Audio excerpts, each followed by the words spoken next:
자, 우리는 지난 시간에 바리새인과 바리새인의 서기관, 예수님의 제자들에게 시비하는 것을 보았습니다. 왜 예수님은 죄인과 세리들과 함께 하느냐? 이해가 안 가는 거죠. 예수님 정도 되시는 분이라면은 좀 잘 나가는 사람, 배우는 사람, 이런 사람하고 다녀야 되는데, 아니 죄인들과 세리들, 그런 집들만 다니면서 먹고 마시는 겁니다.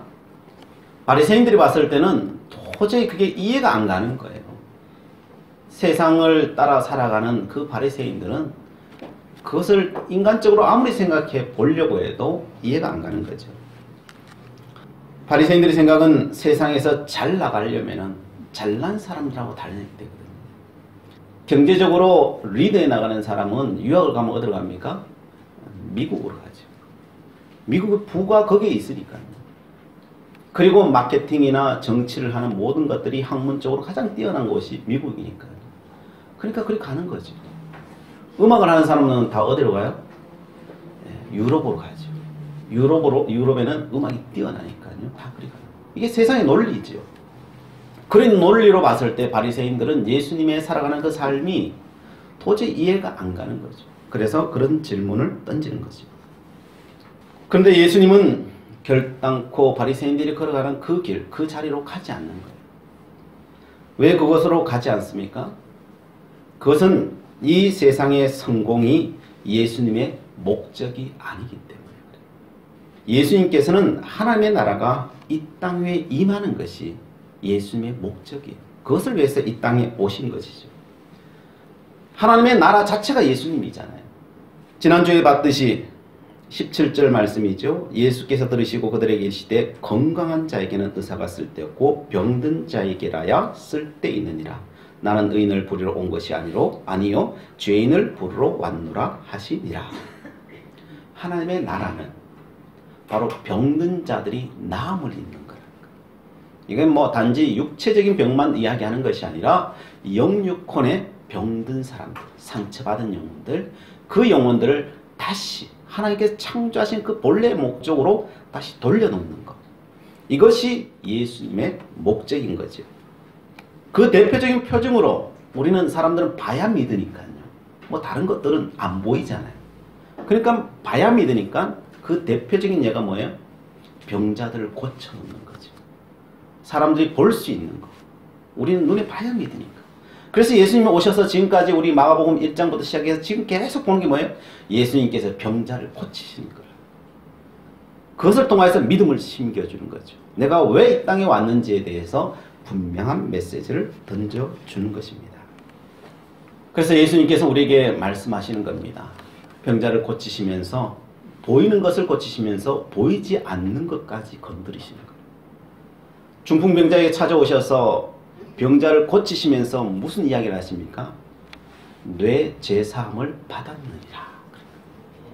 이 병의 근원이 무엇이에요? 이 병의 근원이 죄예요, 죄. 우리는 죄라 그러면은 좀 와닿지 않으니까요. 현대적인 언어로 말한다면은 그게 상처예요. 이제 상담하기 위해서는 그걸 상처라 그랬지. 우리 과거에 사람들에게 상처를 받으면 그게 우리에게 멍이 들잖아요, 그죠? 그 멍이 들면 어때요? 그것이 병이 되는 거죠. 현대적으로 보면 그게 스트레스라고 할 수 있겠죠. 그죠? 상처받으니까 스트레스 받으니까 오만 병들이 다 오는 거죠. 주님께서는 오셔서 그 죄를 사해 주시는 거예요. 그 상처를 치유해 주시는 거예요. 그 상처가 어디서 와요? 그 상처가 죄에서 오는 거잖아요. 죄된 모습, 죄된 것에서부터 우리는 상처를 받게 되어 있어요. 그래서 주님께서는 그 가장 근원되는 것, 이 병의 근원되는 바로 그 죄의 문제를 해결하시는 거죠. 내 죄사함을 받았느니라 그렇게 말하는 것이죠. 그러나 사람들은 잘 알지 못해요. 왜요? 그 세계는 보이지 않는 세계니까요. 보이지 않는 세계니까 사람들은 보이는 것만 믿고 따라가요. 바리새인도 마찬가지예요. 보이는 것을 따라가는 거죠. 보이는 것만 따라가면은 무슨 일이 생길까요? 거기는 욕심이 생기고, 욕심이 생기다 보면 서로 싸우게 되고, 그러되면은 이 땅은 전쟁터가 되어버리는 거죠. 주님께서는 그 전쟁터와 같은 그 세상 속으로 주님께서 친히 찾아오셔서 그 모든 근본적인 문제, 죄와 사망의 문제를 해결해 버리시는 거예요. 어떻게 해결해 버리십니까? 주님께서 친히 말씀하심으로 이루어 버리시는 거예요. 말씀합니다. 뭘 특별한 것이 아니라 주님께서 선포해 주시는 거예요. 말씀해 주시는 거예요. 주의 권세와 권능으로 말씀해 주시니까요. 그 영혼들이 해결받는 거예요.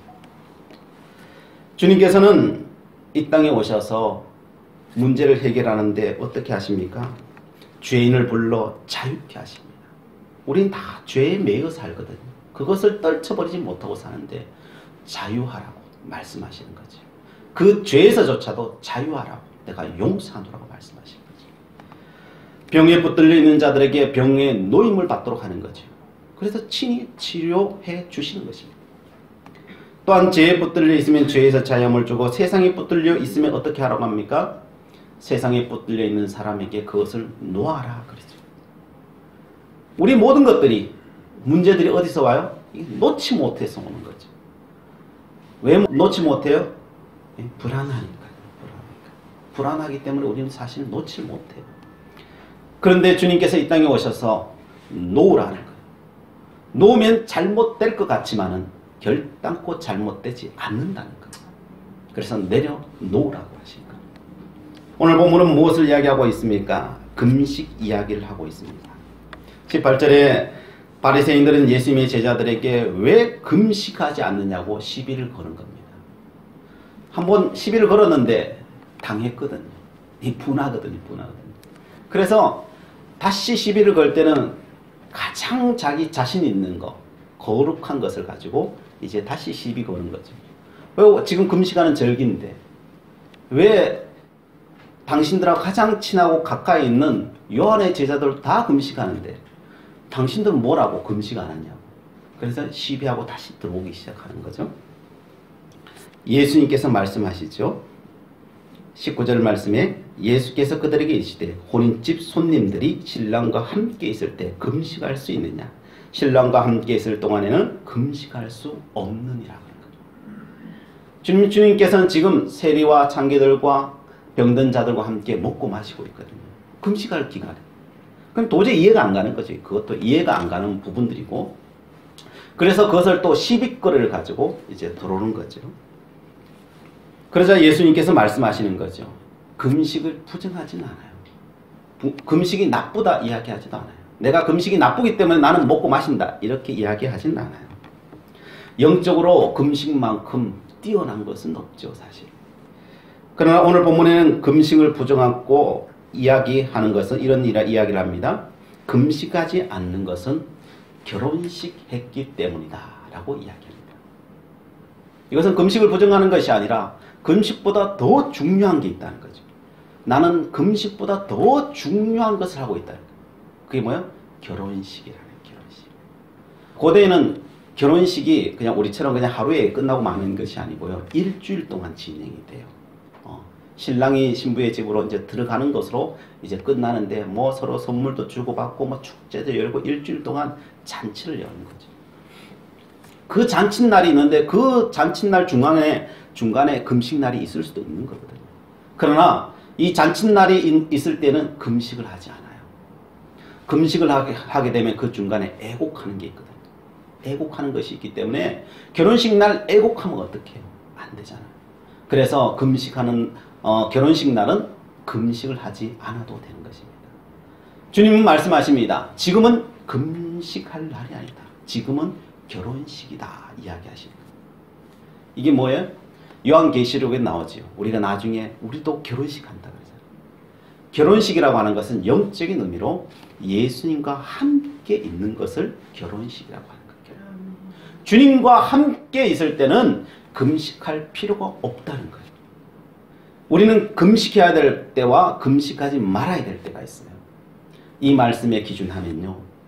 우리가 주님과 동행하고 있다면요. 일부러 금식할 필요가 없어요. 주님하고 동행하고 있을 때, 주님과 만나고 있을 때는요. 우리는 금식할 필요가 없어요. 그러나 금식해야 될 때가 있어요. 내가 신앙생활을 하고 있다라고 생각은 하는데 내게 주님이 없는 것 같아요. 나는 믿음 생활을 하는 것 같은데 주님 주신 평안함이 내 속에 없어요.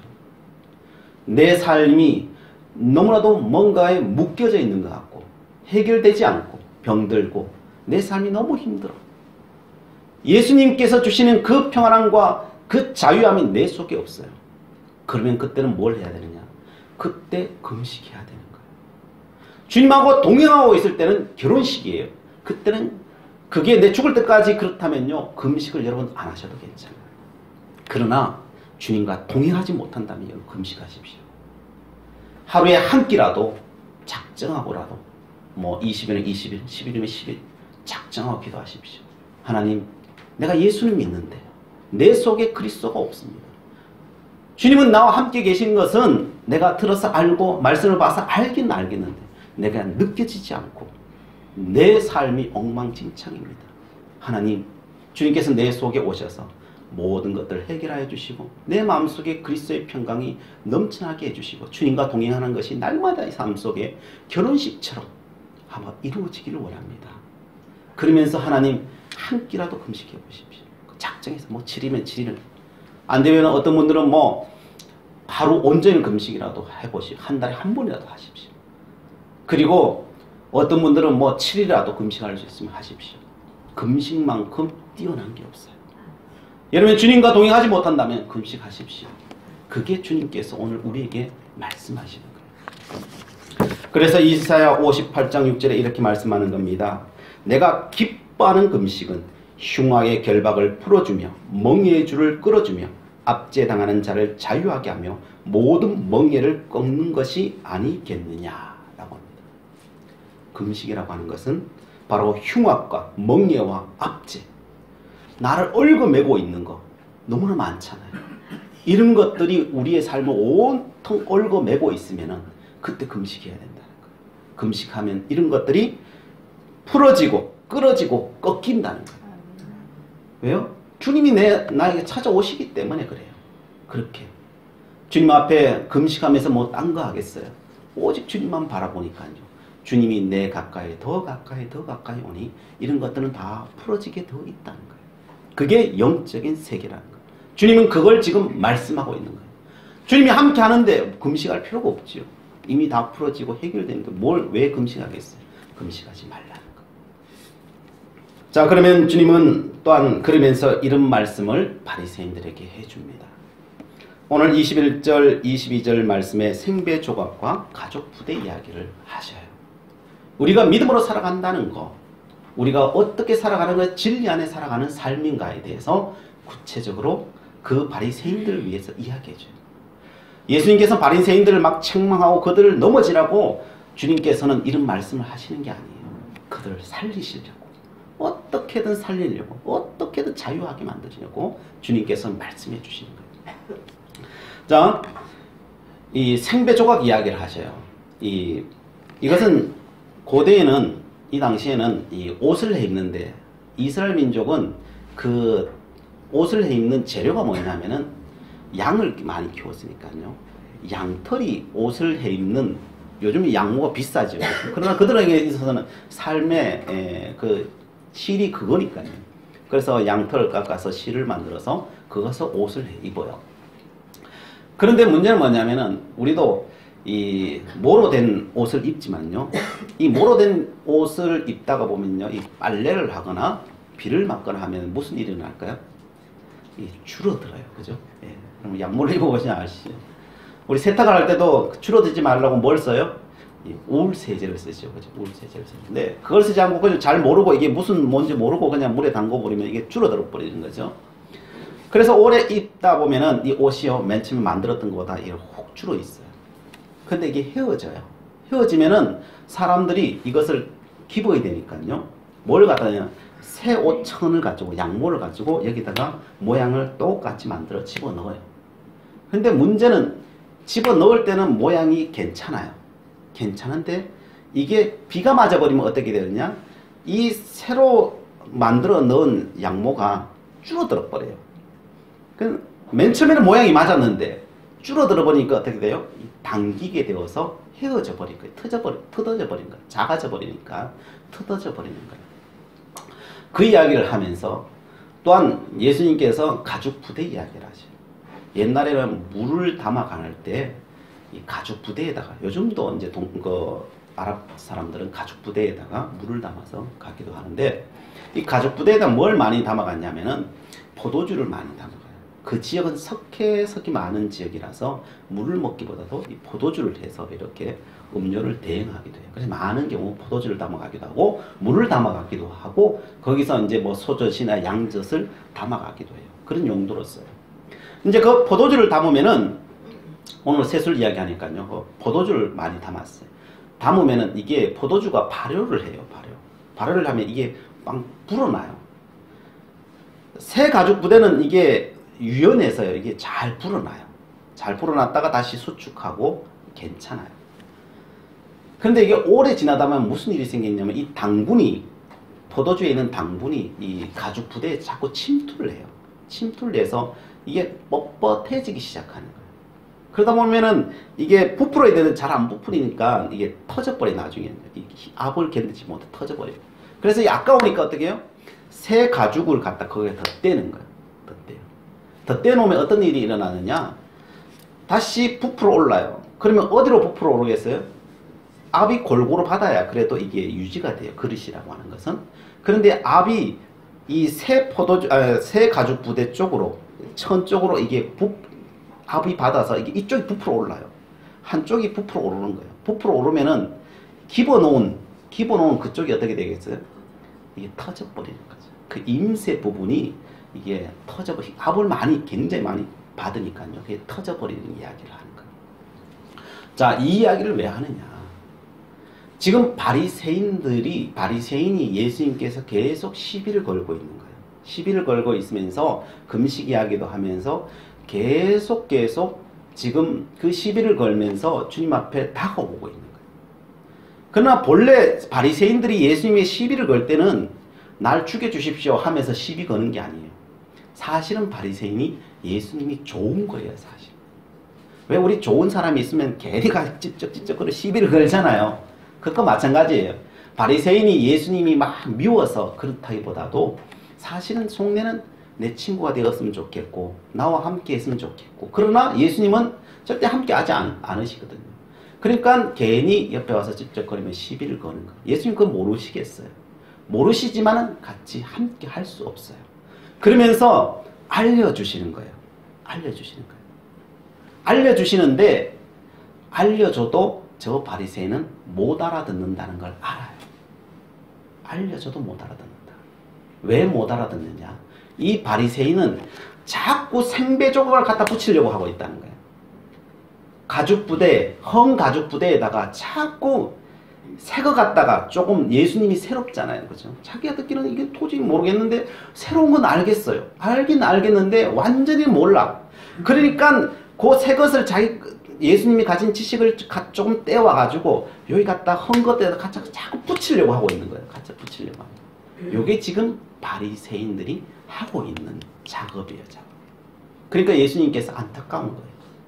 저거 갖다 붙이면은 괜찮을 것 같지만은 저것 때문에 도리어 터져버리는데, 우리도 사고가 맞아야, 그죠? 뭔 일을 할 수 있잖아요. 내가 사고가 안 맞는 것을 일을 할 수 있어요? 못 한다고요. 악한 것도 자기 사고가 맞기 때문에 그거 하고 있는 거예요. 그런데 어긋맞은 그 사고를 예수님의 자기가 갖고 있는 기존의 틀을 가지고 예수님의 새로운 틀에 있는 조금을 떼와서 얘 갖다 자꾸 붙이려고 하니까 이 사람은 바리새인이 더 헷갈리는 거예요. 더 의문이 나는 거예요. 더 의문이 나니까 나중에 어떻게 해요? 이 사람은 분열이 일어나기 시작해요.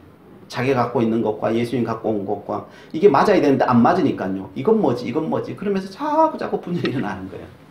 그러면서 나중에 어떻게 됐어요? 이 사람 안에서 자기 터져버리는 거예요. 가죽 부대가 터지는 것처럼 터져버리는 거예요. 예수님께서는 그래서 말씀하시는 겁니다. 그렇게 해서는 너는 도저히 진리의 길을 걸어갈 수 없다는 거예요. 그걸 이야기해 주시는 거예요. 그러면서 무슨 이야기를 하십니까? 예수님께서 오늘 본문 말씀에 오직 새 포도주는 새 가죽 부대에 넣어야 된다. 덧대어서는 안 된다는 거예요. 덧대어서는 안 된다는 거예요. 오직이에요. 오직. 이것 말고는 안 된다는 거예요. 안 된다는 거예요. 오직이에요. 오직. 오직 새 포도주는 새 부대에 담아야 돼요. 이게 우리에게 주시는 메시지가 뭐예요? 이것이 우리에게 주시는 메시지는요. 우리도 그럴 수 있다는 거예요. 새롭게 우리도 변화하려고 해요. 안 하는 게 아니에요. 변화하려고 우리도 노력을 해요. 노력을 하는데 내가 갖고 있는 그 사고에 뭔가 조금씩 바꾸려고 생각하면요. 결단코 내 인생은 변화되지 않는다는 거예요. 정말 바꾸고 싶으면은 다 바꿔야 된다는 거예요. 다 바꿔야 된다. 내 사고 자체를 다 바꾸지 않으면은 결단코 주님께서 이야기하시는 그 길로, 그 성령의 은혜의 길로, 주님의 말씀의 길로, 하나님의 길로, 하나님의 나라로 결단코 들어가지 못한다는 거예요. 왜요? 그 길은 좁은 길이에요. 좁은. 그래서 너가 갖고 있는 것을 다 내려놓지 않으면은 새로운 길로 못 간다는 거예요. 한때 전세계 CEO 최고 경영자들 입에 오르냈던 스펜서 존스가 쓴 누가 치즈를 옮겼을까? 라고 하는 책에 이런 내용이 있습니다. 거기에 주인공이 4명이 나와요. 생지가 나오는데 스니프와 스컬이라고 하는 생지가 있고 이 햄과 허라고 하는 꼬마 애들이 있어요. 그 애들이 치즈를 찾아서 떠나가. 이제 비유예요. 우리 인생에 대한 비유를 이렇게 해주고 있는 거예요. 생지 2마리와 꼬마 두 명이 이제 여행을 떠나는 거예요. 치즈를 찾아 떠나는 거예요. 우여곡절 그 치즈를 찾아서 이게 4마리라고 해야 4명이라고 해야 자꾸 가는 거예요. 가서 찾았어요. C라고 하는 창고에 가니까요. 치즈가 너무 많이 있는 거예요. 그래서 너무 행복했어요. 막 치즈가 막 창고에 널려 있으니까 막 먹기 시작하고 막 너무 즐거웠죠. 거기서. 너무 즐거웠는데 너무 즐거운 나머지 이 치즈가 점점 줄어들고 있다는 것을 인지를 못한 거예요. 그러다가 나중에 치즈가 똑 떨어지니까 그때서야 치즈가 없네라고 하는 인식이 들기 시작하는 거죠. 그러자 이 생지 2마리는 치즈가 떨어졌네? 찾아 나서야지. 그러면서 별로 고민도 하지 않고 그냥 그 자리를 떠나서 새로운 치즈를 찾아서 막 떠나기 시작하는 거예요. 그래서 힘들고 어려운 길을 또 걸어가는 거죠. 그런데 남아있던 햄과 허는 꼬마 인간들은 오만 잡생각을 하는 거예요. 거기서 왜 떨어졌을까? 이 치즈는 어디 갔을까? 누가 숨겼을까? 저 옆에 가면 있을까? 누가 땅에 묻어뒀을까? 오만 생각을 하는 거죠. 분석하는 거예요. 그걸 계속 분석하고 오만 생각을 다 하는 거예요. 그러고 있는 사이에 이 두 생지는 힘들고 어려웠지만은 새로운 N이라고 하는 창고를 발견해요. 가보니까 거기 치즈가 가득 차 있는 거예요. 그래서 즐겁게 그 치즈를 거기서 먹고 있는 거죠. 그런 사이에 이 두 꼬마는 계속 그러고 있다가 그런다고 해서 뭐가 생겨요? 안 생기죠. 그래서 허라는 친구는 안 되겠다. 나도 떠나야 되겠다. 그래서 치즈를 찾아서 다시 떠나요. 힘들었죠. 넘어지기도 하고 또 피가 나기도 하고 뭐 어려운 맹수를 만나기도 하고 막 그런 우여곡절 끝에 달려가요. 그 치즈 창고를 발견해요. 발견해 문을 딱 열었는데 이 빈 창고예요. 얼마나 허망하겠어요. 죽을 고생해서 왔는데 허망해요. 그리고 두려움이 생겼어요. 치즈를 못 찾는 게 아닌가. 그런 두려움도 생기고 그래도 다시 여행을 시작해요. 분명히 있을 거야. 분명히 있을 거야. 그런 자기의 다짐을 하면서 떠나가서 결국은 N이라고 하는 창고를 발견하게 돼요. 가보니까요. 바닥부터 천장까지 치즈가 꽉 채워지는 거. 5만 각가지 치즈가 거기 다 있는 거예요. 너무 신났죠. 가보니까 앞에 그 두 생지도 그거 와 있는 거예요. 거기 와 있는 거예요. 그래서 너무 즐거운 거예요. 친구도 다시 만나게 되고 그 치즈 창고도 찾게 되었으니까 너무 즐거워서 그거 같이 놀면서 먹는 거죠. 그런데 햄이라고 하는 그 친구는 아직도 거기서 고민하는 거예요. 이 치즈를 누가 옮겼을까? 내가 뭘 잘못했을까? 난 최선을 다했는데 최선을 다하지 않은 것이 아닙니다. 그렇죠? 각자 인생은 다 최선을 다해 살아가죠. 최선을 다했는데 왜 이래 됐을까? 오만 고민을 다하는 거예요. 그러면 허탈감과 좌절감에 빠졌습니다. 그러면서 거기서 말하는 거예요. 자신 이웃들을 불평하는 거죠. 원망하는 거죠. 이 친구들 어디 가는가? 오만 대상들을 찾는 거죠. 그 대상들을 향하여서 원망과 불평만 하고 그 창고에 앉아있다가 어떻게 되겠어요? 거기서 죽을 수밖에 없는 거지. 이게 바로 인생이라는 거예요. 그래서 허라고 하는 친구가 나중에 자신의 길을 따라오는 그 사람들 향하여서 이 진리의 길을 따라 이 치즈 창고를 발견하려면 이렇게 해야 된다라고 하는 명언을 남겼어요. 이렇게 남겼습니다. 변하지 않으면 살아남을 수 없다. 새로운 세계에 대한 두려움을 없앤다면 성공의 길을 반드시 열린다. 새로운 방향으로 움직이는 것은 새 치즈를 찾는 데 도움이 된다. 새로운 치즈를 마음속에 그리면 치즈가 더 가까워진다. 사라져버린 치즈에 대한 미련을 빨리 떨쳐버릴수록 새 치즈를 빨리 찾을 수 있다. 과거의 사고방식은 우리를 치즈가 있는 곳으로 인도하지 않는다.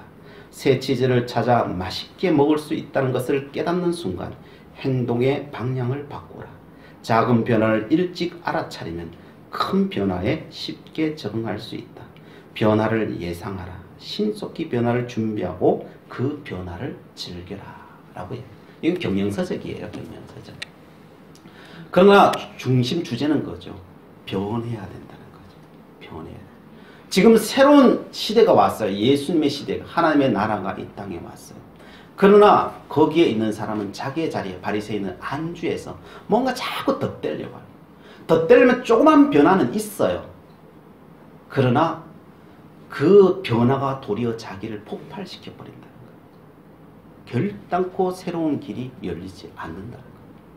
변화하려면 완전히 뒤엎어야 돼요. 완전히. 그리고 완전히 떠나야 돼요. 떠나야 돼요. 그렇지 않고는 안 돼요.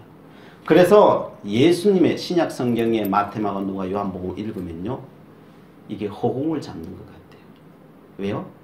이 말씀은 세상의 질서를 따르지 않기 때문에 그래요.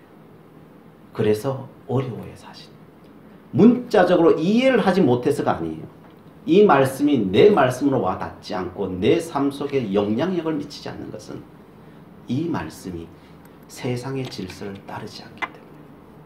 우리가 세상의 질서를 버리지 않으면요, 내려놓지 않으면요, 주님의 길을 갈 수가 없어요. 주님이 주시려고 하시는 그 평강을, 세수를 마시지 못해요. 세상의 경영서적도 진리를 이야기하고 있어요. 근데 여기 빠진 게 있어요. 뭐가 빠졌을까요? 그 두려움을 향하여서 가야 되는데 누가 가야 되는지 모르나요? 안다니까요. 모르진 않는다니까요. 근데 그 힘이, 떠날 힘이 있나요? 우리 내려놓으라고 하면 내려놓은 거 모르나요? 여러분, 내려놓을 힘이 있나요? 내려놓을 힘이 없다니까요. 말은 하지만요, 그 말을 실행할 수 있는 힘이 우리에게 없다니까요. 그 힘을 누가 주나요? 그 힘을 여호와 하나님이 주시는 거예요. 성령 하나님을 통하여서 우리에게 공급해 주시는 거예요. 그래서 뭘 해야 돼요? 하나님, 나에게 힘 주세요. 나는 변화해야 될 마음은 있는데 내게 힘이 없어요. 힘이 없어요. 새술이 뭐예요? 새술? 성경에서, 신약 성경의 새술이 뭐예요?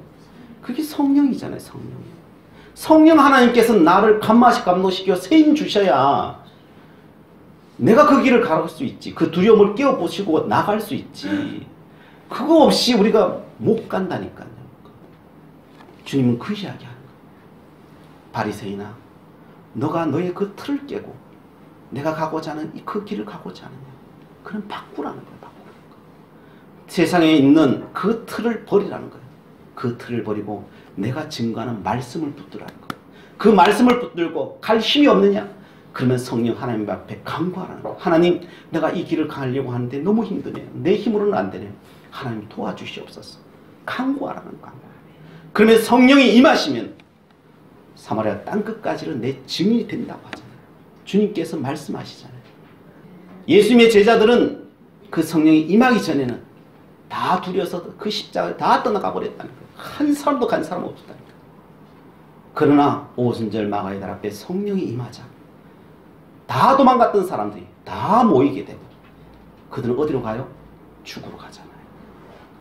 그 두려워 떠는 그 자리를 자기가 가잖아요.